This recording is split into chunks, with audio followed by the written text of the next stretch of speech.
So we'll be discussing about nation branding today. Nation branding is also equated with another strategy that is called public diplomacy. So these are some connected terms when we say nation branding and public diplomacy. So we'll be dissecting these two terms. What is nation branding? What is public diplomacy? How public diplomacy is different from nation branding, and these two tools and strategies are actually executed in terms of reputation management of a nation, and also for strategic self-presentation of the nation. Mr. Do.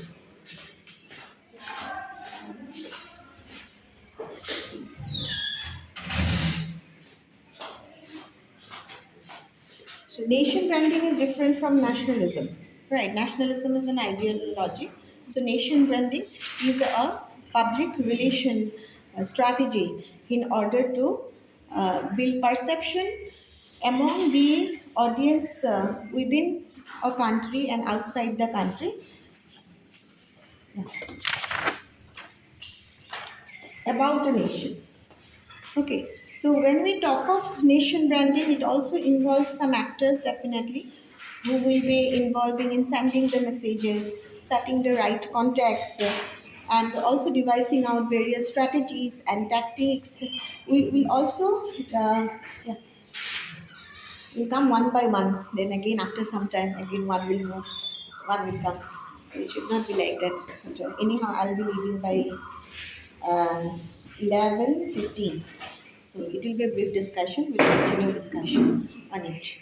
So when we talk about this strategy, this is different from public diplomacy. Public diplomacy is a very old tactics which was used in order to uh, change the political behavior of the public outside the country, uh, about a country. When you talk about the changing of political behavior, so there has to have a context. So the emergence of public diplomacy initially came during conflict phase. So it come up during conflict phases. We have Cold War context when we can actually discuss about public diplomacy. There was also a law professor that Edmund who yeah who discussed about public diplomacy in 1965. Context was Cold War. So it was after you see that the Second World War, Cold War initiated between these two blocks, two power blocks, Soviet Union and USA, with their contending ideologies. So the public diplomacy was to project the contending ideology by using different strategies and tactics. So when we talk about different strategies and tactics, we talk about media basically and other actors which will be involved on a platform. How they are utilizing that platform. This platform may be, you see, uh, any kind of event, exhibitions, and actors like NGOs, then tourist board. You talk about this that Chamber of Commerce. Okay, different NGOs apart from the ministries, apart from the embassies. Okay, so we have different actors which are actually involved in shaping the reputation of the country. So both these words, public diplomacy and nation branding, are related to reputation building of a country. So it is not something very specific to India. So it actually emerged in West and later we have adopted. We have adopted it much later during 1980s. We have started talking about public diplomacy because this is also a soft power tactic. Unlike the hard power tactic, we do have hard power, we do have arms, arsenal, immunities, right, in order to showcase our hard power, in order to prevent external threat. We also have soft power, various soft power, which define us, which also give us an identity of India, like we have our cultural, rich cultural heritage, we have historical past, right? We have democracy, we have multiple languages, multiple ethnicity, even multi-religious country. All these have built this soft power asset, and that has that can create a perception about India in uh, across the world. But who will build that perception? So there are some strategies to will build that perception. So when you talk about public diplomacy, that is public diplomacy itself involves the actors, initiators, strategies, that contacts, okay, message contacts, then channels, then budget, media, okay, then direction of communication. It involves that process actually. So it's a process to save the country's image. So public diplomacy and public diplomat. Public diplomacy is the process. So when we say public diplomat are the actors. So who are the public diplomats who we are talking of? Public diplomats are not only the government. So government happen to be the actor and initiator of public diplomacy. But apart from government, we also have private sector entities. Here in new public diplomacy nowadays, we have NGOs and non-state actors. We also have people who will also be involving in public diplomacy. So we talk about people's diplomacy nowadays instead of traditional public diplomacy. Because earlier, diplomacy was involved between two governments, right? It involved between two governments, two, three governments. So at official level, there were discussions. So we have actually come ahead of that limitations, that discussions were not limited at government officials, embassy level, and heads of the mission level. So diplomats have come to people's level with the advent of technology, with the um, with the change scenario of the world, like globalization, liberalization. Okay. So hence, when we talk of public diplomacy, it is a process to create self is a strategic presentation of the nation, and also build a reputation of a nation, to create a perception about a nation among domestic as well as foreign public. Okay, do you have a question? Yeah. The government, private sector entities, NGOs, vision groups are all informants. Yeah. You told about something. Yeah, sorry? You told that government is not, government is not the only one. Only one. Okay, so we have varieties of actors which are associated with this public diplomacy full. So initially, we only have government as an actor and initiator. So when we talk of public diplomacy, it is a process basically to build reputation about the nation. Hmm. So, and how we perceive a nation, how nation is being constructed, is also a part of nation branding, how we brand the nation. So we cannot even think public diplomacy without nation branding, or without, you see, nation branding, you cannot even think of public diplomacy. Or you see, both are well connected. So you might also say that nation branding is inherent in public diplomacy, or public diplomacy is inherent in nation branding. Okay, but nation branding is different from nationalism. Nationalism is a different ideology altogether. It is a consumerist term, so here we are talking about much more consumerist intent. But when you say public diplomacy, it is not about consumerism, it is not a depoliticized word and context. Public diplomacy itself is a politicized word. Okay, it's a politicized word because it is all about shaping the perception of the public across India and in India about India, about the nation. And hence, when we talk about the context of public diplomacy, it is highly politicized, where we can not only think about shaping the perception of the nation, we can also think about changing the behavior, changing the political behavior of the foreign public, not only even the domestic public. So these are some of the nitty-gritties related these two terms. So these two terms are interconnected. And when we say the evolution of public diplomacy, it is started, the word first coined by Edmund, that he coined it in 1965 during the Cold War context. He is a law professor, and then it is also evolved. It is evolved, and where we are now, we are now in a context of new public diplomacy where we talk more of two-way engagement and also dialogue. We talk of social media and also new digital technologies through which we can have a continuous engagement with foreign audience. We can have an ongoing engagement with uh, foreign public, not only the domestic public.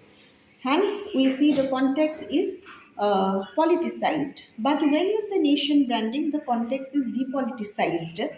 Hence, there are also differences between these two terms, but we cannot leave one term and study only one term here in the context of diplomacy.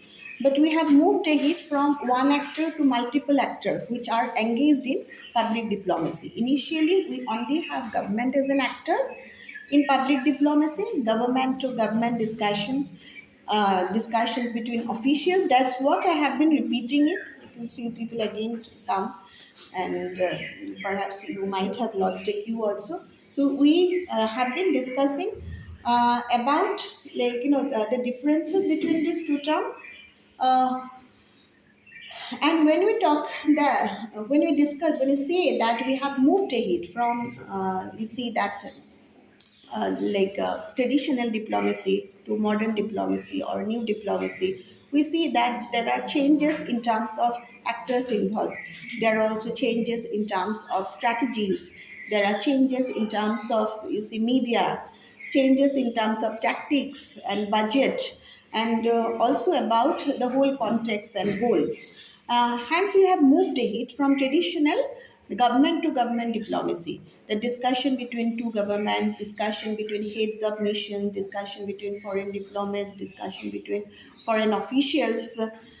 That was the limitation in traditional diplomacy. We have moved ahead and we now talk of people's diplomacy in new diplomacy. So when we say new diplomacy, that is a contemporary diplomacy. In India also we have started it after 2006. We are saying that some milestone we have achieved and there are also some yardstick to measure the new public diplomacy. When we say that we are moving ahead to people's democracy, but in India we are yet to go for people's democracy. But in certain countries like we have that South Korea, they have tried to tried in the sense they have tested this concept called people's diplomacy, when people can take part in various foreign policy related issues and they engage in what is right, what is wrong, what government should do, and if government has some objection, what are the objections. So people has every right to even have a say on any foreign policy issues, and also put pressure, exert pressure on the government to take decision in that line. So that is a kind of, you see, diplomacy that we are in, but we cannot say that in India we have tried this approach called people's democracy diplomacy. But you say we have moved ahead from traditional diplomats just because there are some platforms where people can engage. It's not like that people cannot engage. People can interrogate, people can questions, people question issues related to our national image. It is all about image. So public diplomacy is also related to image management, but more than image management we are talking about our identity as a nation. But here in nation branding, we are talking about building an image of the nation. So when we say building an image, you are talking more about consumerist intent. So context is much more depoliticized. So we're trying to build connections with other countries and also invite them for investment in the countries to create an image of the nation, that our nation is flourishing from all ends, and these are the avenues that we have. We can also showcase our history, culture, heritage to invite people to stay in, to invest, to even cherish our culture. So that kind of image we can build by nation branding. But unlike nation branding, let me tell you, unlike nation branding in public diplomacy, we will not talk only about positive substance. We will also talk about the negative. negativity in the sense of whatever the kind of problems that nation is undergoing, even the crisis situation, chaoses, and the lacunas and loopholes in the policies. Okay, so we will discuss positive as well as negative in you say public diplomacy. So context of public diplomacy is politicized, unlike the context of nation branding. But both these concepts are interconnected. Okay, but when you talk about branding a nation, you will talk more about tourism drive and all. So talk about tourist intent. So basically, your intent is to get more and more tourists, and how to get more and more tourists. For that, you have to beautify the architectures, road. You have to have improved infrastructures, etc. Right, in order to build a very positive image of the nations. So the context is depoliticized, and it is more about harboring the economic interest of the nations. So we are investing upon the economic interest. Our economic interest is at times different from foreign political interest, but both interests are also correlated, right? So nation branding is equated with economic interest, fulfilling our economic interest, leveraging our economic interest, and public diplomacy is more about leveraging the political interest of the nations. So we have a democracy, we have public engagement, we have ongoing audience engagement, and also we want to shape the behavior of the foreign public about our country so that they feel secure and safe about our country. When they come and visit, they should feel secure, because when you say there is a democracy, definitely that is at political level. We say we have a soft power asset called democracy, liberal democracy. That is a soft power asset. So if we can project that to people outside the world, can also feel secure about our country. It's a democracy. So every people has equal right to participate in every end.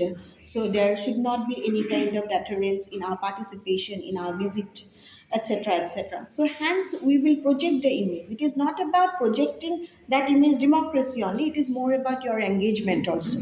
So when you talk about the political context, it is about participation, political participation. It is about having opinion about one particular nations.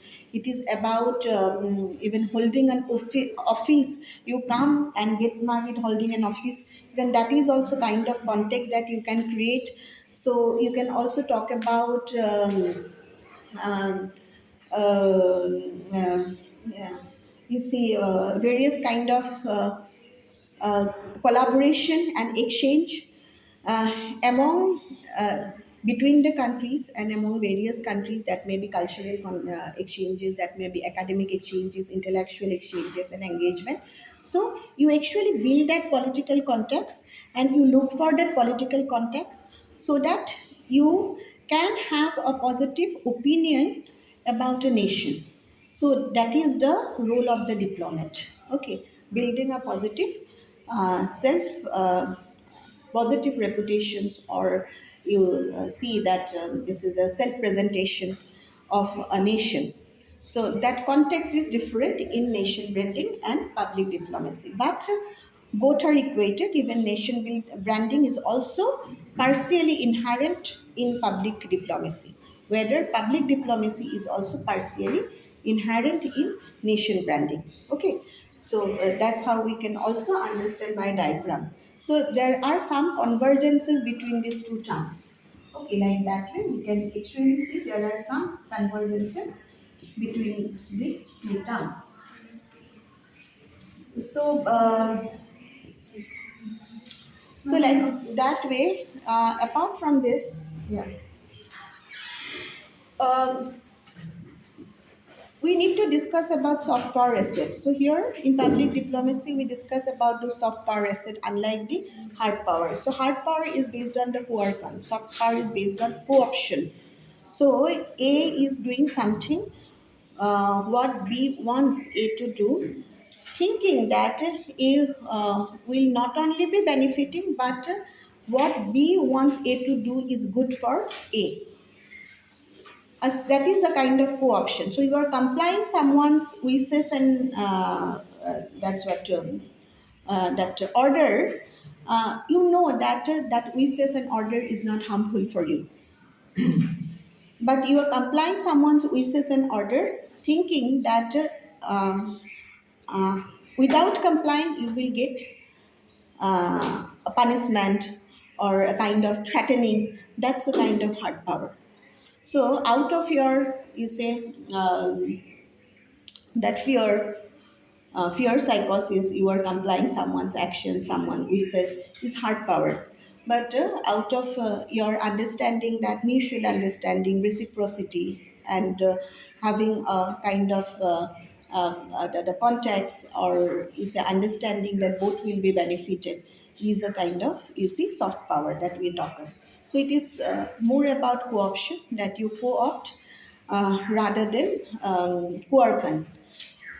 Okay, so soft power, public diplomacy is equated with the soft power, and here we are also investing a more on soft power after 1980s.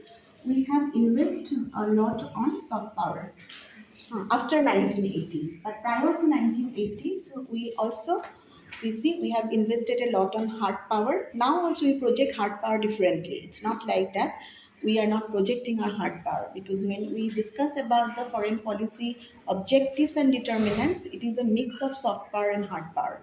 Even right from the very beginning, we see that our philosophers, political philosophers, thinkers have emphasized more upon hard power than soft power, about a very strong military base, about arms, immunities, which will be required to save India from security threat.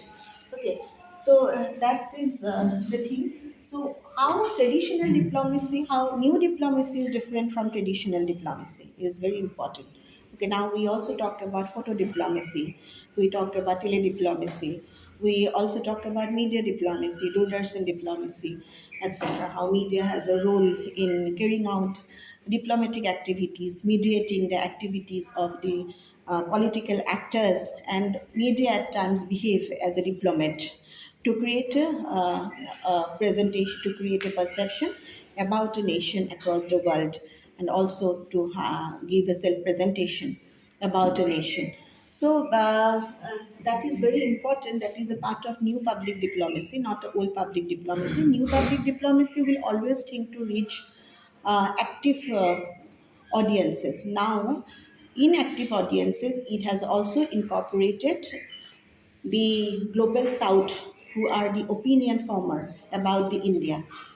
Okay, who are there in global south? We have all the neighboring countries, especially with whom we can leverage not only a regional relationship for economic growth and development, but they can also, we can also harness from that relationship for our growth and our development. So leaders in the global south and neighboring countries are the allies that we are look for in new public diplomacy. In old public diplomacy, we did not focus on global south. Okay, we actually focus on having a bilateral ties with nation, and mostly with European countries, mostly with US, UK, Russia, with big power.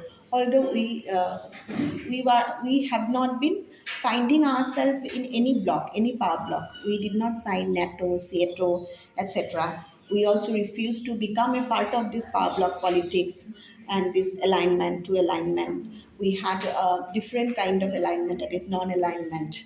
Right. So that is based on our neutrality, based on our identity. So how we construct ourselves across the world and in front of the world, how we manage and maintain our image. It is more about managing and maintaining image. When you say public diplomacy, it is about managing and maintaining image of the nation. So here, when we say that new audiences are youth, global south, and also new audiences count as those marginalized communities. Okay, basically it will focus on the youth, but principally we call talk about the new audiences. In reality, it is not so. These are the principalities. whatever we discussed, no, yesterday also, day before yesterday, whatever we have been discussing about principalities only, the philosophies, but reality is something else. They said that we are working on that principalities, but implementation, but ejecting of that principalities is not so. We cannot see that it is actually so in uh, our day-to-day life or in political scenario. So whatever we have discussed right from the very beginning, except religious fundamentalism. Okay, so we say that when you talk about looking at the marginalized communities, looking at enthusiastic young youth, looking at a global south as a member, these are principalities they're working on, new public diplomacies are working on, who have been left behind. Okay, and also it is more about getting public diplomacy platform more accessible to the people, making it accessible. Earlier, we did not access any kind of diplomatic activities, right? So there were decisions at higher level. We only keep ourselves abreast of some foreign policy goals, and that we can study from textbook, right? We have textbook. We studied about the foreign policy goals of the nation, and also about objective and determinants, and we limit ourselves to it. But with the media also, advent of media, with the advent of technologies and proliferation of technologies, made that as easy to access the day-to-day happening. And that is also region, that is a region that we are talking about new public diplomacy, engagement of youth in having a say in foreign policy issues. Foreign policy issues are higher level issues. Hence, it is always said that youth are not even youth and general public are not supposed to have a comment on it, because it is also related to safety and security of the nation. So they actually brought in the issues related to hard power. But we are focusing on the soft power, because right from the very beginning, even during 90s, also you see the Gujarat doctrine you have. Gujarat doctrine had been focusing on people to people, that engagement, we talk about that uh, be very considerate to the neighboring countries. 1996, Gujarat Doctrine in 1996, we talk about having a soft power tendency to Indian foreign policy priorities. Okay, so it is about having that tendency to Indian foreign policy priority. So it is not something very new. So you cannot claim everything very new. So if you claim everything very new, you are actually focusing on selective modernity. They call it selective modernity, that we have brought it. No, you haven't brought it. Tradition is already there. You are just propelling it. You are promoting that existing tradition, whatever tradition. It is not only about some tradition. Tradition set by political actors. Tradition set by political actors towards being considerate about neighborhood, about our neighbor countries, immediate region. So that tradition was already there. He was just promoting it. Okay, so like that, we cannot even think that we should go for selective modernity. Selective modernity is one aspect of religious nationalism, and we should get rid of it. And also, here we talk of citizenship, right? In public diplomacy, in new public diplomacy, we actually talk about enhancing citizens' right, because you talk of people's engagement, and that to day-to-day engagement. It is not about engagement for a periodic time. Day-to-day engagement, two-way communication and dialogue, ongoing dialogue with the government, people's dialogue with the government. People say on the issues, important issues. Even if government has objections, people say. So when government has objection, it's not like that there will be revolution. Government might object that you cannot say that, but yeah, people has right to say that you can work on this matter, and government can take up and not take up. But yes, it is better if government, if you see that government has taken up your decision, your consideration, your input, your opinion, then well and good. You can actually say we are experiencing it. We are experiencing people's diplomacy, right? We're talking about the citizenship issues now. When you say citizenship issues, citizen, who are the citizen who can actually take part the larger, like in a political community in each and every public decisions, in each and every political decisions, right? So this is not about. I'm not going to get that political. Taking to the scenario of this the state, because at one level, this is a kind of very it's a distorted picture of democracy.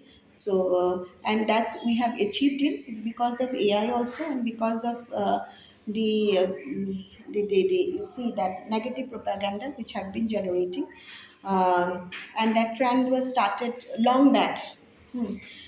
So we cannot say now what is right and wrong, although we know, because the politics here they don't think the politics is a just affairs. So politics is like winning the status quo, okay, winning the status, winning the power. So they believe in that winning by hook or by crook, and hence things are quite different. But when you say citizenship, also this is very important.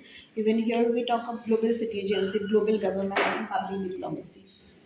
We are talking about global citizenship, global governance. In nation branding, also we are talking of global governance. Okay, then we have also talking about the role of migrants, role of diaspora in it. Okay, and hence it is important to understand uh, the rights of citizenship. And when we talk of, everybody also knows that we in India do not have a dual citizenship, but in UK and US they are privileged to have dual citizenship. That the people staying and settled in the US and UK are privileged to have dual citizenship. But here in India, we are not privileged to have dual citizenship, and we can acquire citizenship by registration after 7 years of stay. So you say that there were also norms, but it has been changed that by 2014, any immigrants who have registered themselves um, um, as a citizen, and who come after 31st December 2014 have acquired citizenship right. 2014, 2014 is the cutoff here in India. So after 2014, 31st December who have come and entered India can register as a citizen and acquire the voting right. This is also a part of vote bank politics, let me tell you. Okay, so this is a citizenship acquired here in India by registration. And also we have a citizenship acquired by naturalization, by birth, we call it. We have, like, born in this land. Our parents, our grandparents have also lineage. So by naturalization, we can acquire citizenship. Okay, but here in UK and USA things are different. Okay, so you actually see in USA, my sister-in-law is also staying in USA. She has got citizenship in US because she is married to a person hailed from USA. So in that way, also she got citizenship, and initially she got the green card at the same time. So after 3 to 5 years, they say that 3 to 5 years of stay and having a permanent resident in the US, you can hold the green card. So after holding the green card, it is easy for you to get an acquired citizenship. But she is also holder of green card, and she has got the citizenship out there. Okay, and her children also got the citizenship because it is all about the married man, Spanish man out there. He is also, like, resident in USA. Okay, so in that way we can actually see that it is also a matter of choice. Huh. And in her case, it is naturally she has acquired Indian citizenship, but it doesn't mean that she has lived in like US citizenship. Naturally, she has acquired US citizenship. She hasn't left Indian citizenship, but in India, only one citizenship will be considered. So definitely, as she hold a job there, she is a professor in Wisconsin's University. So for years she has been staying there. So definitely she prefer to stay there. She has her children out there. She has a house there. She has settled there. So it's a matter of choice also, no? And she can also take part in every governmental activities and public activities in US. Now here, when we come to UK citizenship is different because it is a bit easier also to acquire UK citizenship. Okay, so you see that there is also ILR format, that is indefinite leave to remain. According to which, if you go there, if you started uh,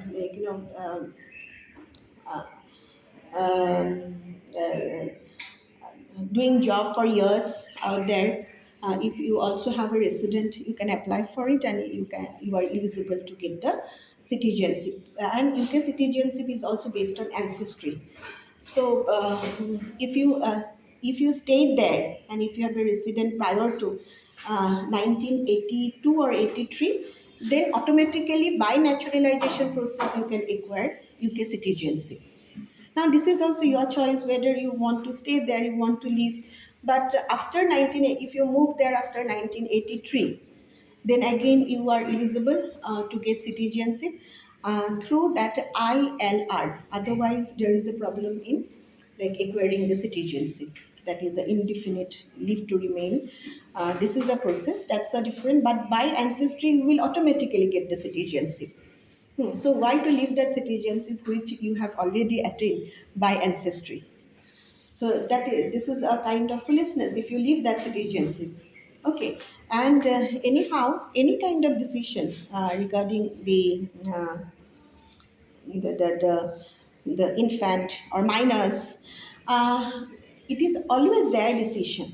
If their parents are from two countries, it is always their decision whether they want to acquire citizenship of which country. If my sister-in-law's son and like she doesn't have a son, two daughters, want to come here and stay, she'll have to stay here, no, for a couple of years, settle here, then only apply for citizenship, right? That is true registration. Then cutoff years will be different, maybe, because it usually changes. It keeps on changing. So it is true registrations. They will have to come here. But it is a bit rigid also. Here you see the procedure are not that I will say clear in India. So the way procedures are clear in UK and USA, here acquiring citizenship, the procedure of acquiring citizenship in India is not clear. And hence, there are so many nuisance related to classes, conflicts, these ethnic classes, about the migrant rights, about car and everything, whatever is happening, just because the procedure of attaining citizenship in India is not clear, and it is making much more vague by government also, now, current government. Okay, and hence these kind of issues have come up. And this is a fragile issue. This is actually a very kind of, I'll say, frivolous. Frivolous issues may be fragile for opposition parties, but it's a frivolous issues. That's a political propaganda and nothing else. And a person, I can also hold an office at a country who might be enemy to me. So I have every right, but not necessarily I am holding an office out there. So I'm holding an office at international NGOs. So in a way, she is also contributing to a nation. You see, it has branches across that NGO has branches across the like world. Okay, so that lead has branches across the world. And you see, when you apply for visa, you can apply for project visa, business visa, you can apply for tourist visa. So for project visa, you are supposed to stay in one country for 1 year. When I went to Morocco, I was asked whether I want a project visa or a tourist visa. As I went there to attend a conference, they wanted to give me project visa. Then I said that no, I'll come in tourist visa. Then again, I was being asked whether it will be a problem for you because you come here, you will visit here for academic purpose. Okay, academic purpose for I'll be there for a week only. Okay, so I need a project visa. I need a tourist visa. Tourist visa is there for 1 month. But they wanted to give me project visa. They also asked me why didn't you apply for project visa. Okay, so there are some procedural limitations are there. So which at times bind you in such a way that you cannot come out of it. They asked me, then I told them, so I don't need a project visa. I need only a tourist visa. Okay, because I'll be staying there only for a week, right? So who knows whether she stayed there for a year or for a week or for 3 4 days. She has project visa. It can be so the project visa. She stayed there 1 year. So it is written there. Just because it is written there, you cannot even prove that she has stayed there. That is the if it is also written, like in my visa, it is written she has acquired project visa. Hmm. So people might have also said that she stayed there because I didn't. Now I have a job. If I didn't hold a job, then it could also be wrongly proved that she stayed there in Morocco because she has attained a project visa for a year. So I see the possibilities. No, so it's not whatever claims come up is not rational even. And she's married. Prior to marriage, she worked there, and whatever citizenship of minor, so definitely they'll decide. They'll decide when they become 80. And what is the point if they have taken citizenship out there? It's good now we have a person who is wholeheartedly devoted to politics, like a Modi. Okay, not concerning about family because family related matters are taken care of by his wife. So you see the kind of propaganda which has spread, and had it been issue related to safety and security, why you have waited for 10 years?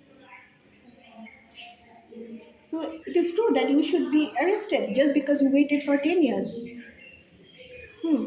to erupt this bomb before election. So there are problems, and we are also all of us are I'll see engaged ourselves with this kind of issues. We are not discussing about development. We are not discussing about the problems that we actually face during the last 10 years and different kind of developmental agenda. So we are being taken away from those agendas, developmental agendas, the actual election issues. So how can you say that we can implement people's democracy diplomacy? No, we can't implement people's democracy because what we are experiencing is uh, what we um, are made to experience. Because somebody told us that you should experience this, we are doing that. So, when you say public diplomacy, public diplomacy, new public diplomacy, it is talking about active engagement of youth, and also having a perception of global south about a nation. So global south having a perception, our neighboring countries having a perception of India. So again, we are falling back in due to Bangladesh crisis. Okay, so having a image, positive self-image that could be built by our neighboring countries. Okay, so that is also another asset of new public diplomacy. So that's how we could actually think about building a politicized context. So we have different tactics. So strategies are different from tactics. So if strategies are to maintain an ongoing relationship, to maintain, you see that identity, a positive self identity for the nation, which is in public diplomacy. In nation branding, we are talking only about image. So here it is image driven, and the nation branding is image driven. We are talking about some visual and symbolic content, more about substance and content. Only the visual and symbolic image, like a logo of India, the tourism incredible India logo. We can talk of. We can talk about some of web portals. Some of the web portals, they are highlighting our heritage. We can talk about some of the influencers visuals also. They're highlighting our culture, heritage, our past, etc., etc. We can Also talk about those website of the tourist and travel agency, travel and tours, that will come in nation branding. They're also helping and promoting nation branding. So we have some content like visual and symbolic element to study in nation branding. But in public diplomacy, we are focusing more on, suppose, more than advertising and campaign, we are focusing more on the articles written by even PR and other, like, ministers, press releases. We are talking about their actions, their activities which have been highlighted, attending a meeting, the content of the meeting. So here we are, in public diplomacy, we emphasize on the substance of the meeting, content of the meeting, content of the article. That's how you can actually differentiate between the tactics of the public diplomacy and nation branding. So there is an exhibition, suppose you can say event or exhibition where art and culture is being highlighted, a museum where Indian art, Indian architectures, Indian archaeologies are being preserved and also exhibited. So it's a part of both nation branding and public diplomacy now, we say. So like that way we say we have different contexts, different also tactics to understand public diplomacy and nation branding. Okay, so we also have different strategies. Strategies in the sense the way you will work on the message. Message context is different. So in traditional diplomacy, message context was more about ideologies. So you have certain ideologies. You will always look at the ideology of the other countries with whom we are going to have a meeting. We are going to have a discussion. So it is ideology driven. But now we are talking about only ideas, values, and collaborations. So earlier we talk of ideologies and informations. Huh. So we see that whether that country is following a liberal democracy, or that country is also promoting capitalism. This country, the kind of ideology they do have. So kind of policies are based on ideologies usually. So initially we look for policies and ideology of the nations. Okay, but nowadays we look for some ideas. Ideas, when you say ideas, are much more concrete. Ideas, values, norms of that particular country which shape the nation and help us to collaborate. Okay, so we think from collaboration perspective. So when you say ideas, idea of India, you see, what is there in idea of India? What are the values? We have values related to dharma, duty, and righteousness. We have values related to karma, right? It is all about action and consequences. We have values related to peaceful coexistence, tolerance, ahimsa. These are certain values. We also have values like respect to elders and values related to family traditions, right? Arranged marriage is still preferred in India, and dress moderately. So that's what these are some values. Huh. So we also say in Assam, we call it, Assam is the land of lahe lahe. That is also our values, in Assam. So we, no, we cannot say from negative aspect, negative angle. So but yeah, so that is also one values. So values, when it's traditions, there are certain traditions which are there, and be it religious tradition, Buddhism, Jainism, Islamic traditions, Hindu traditions. So we do have a syncretic tradition and synthesis of all the religions, right? So that's what actually shape India. So that's what has given an idea of Indian construct. So from constructivist angle, how Indian construct are being debated in the media. Huh. And that has also helped to create a self perception about India among foreign public. So public diplomacy basically targeted to foreign public, but nation branding is targeted to both domestic as well as foreign public. That is also one difference that we see, that when you say public diplomacy, it will always target to foreign public. And these are the strategies. Media will discuss about the norms, Indian traditions, values. It will be discussed and debated, and it will be mediated through media. to have a perception about India across the world. Hmm.